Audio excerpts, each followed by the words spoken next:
കേരള പാഠാവലിയിൽ 2ാം ക്ലാസ്സിലെ എൻ്റെ കേരളം എന്ന കവിത നമ്മൾ ചൊല്ലിയല്ലോ. ഇനി അതുമായി ബന്ധപ്പെട്ട ചില കാര്യങ്ങൾ നോക്കാം. നാടിനെ സുന്ദരമാക്കുന്നത് എന്തെല്ലാമാണ്?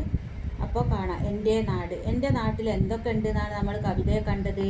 പുഴയുണ്ട്, തോടുണ്ട്, പിന്നെയോ കാട്ടുചോല, കടലുണ്ട്, കാടുണ്ട്, വയൽ, കായൽ, തെങ്ങിൻ തോപ്പ്, ഇതെല്ലാം ഉള്ള സുന്ദരമായ നാടാണ് നമ്മളുടേതിലെ. ഇനി അതിനിടയിൽ കാണാം വരച്ചു യോജിപ്പിക്കുമെന്ന് കാണാം. പാടും എന്താണ്? പാടും പുഴകൾ, പീലി നിവർത്തിയാടുന്ന എന്താണ്?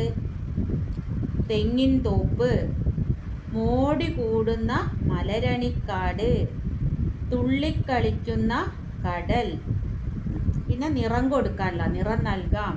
അത് കൂട്ടുകാർ ക്രയോൺ ഉപയോഗിച്ച് നല്ല കളറൊക്കെ കൊടുക്കണം, ഓരോന്നിനും യോജിച്ചേട്ടോ.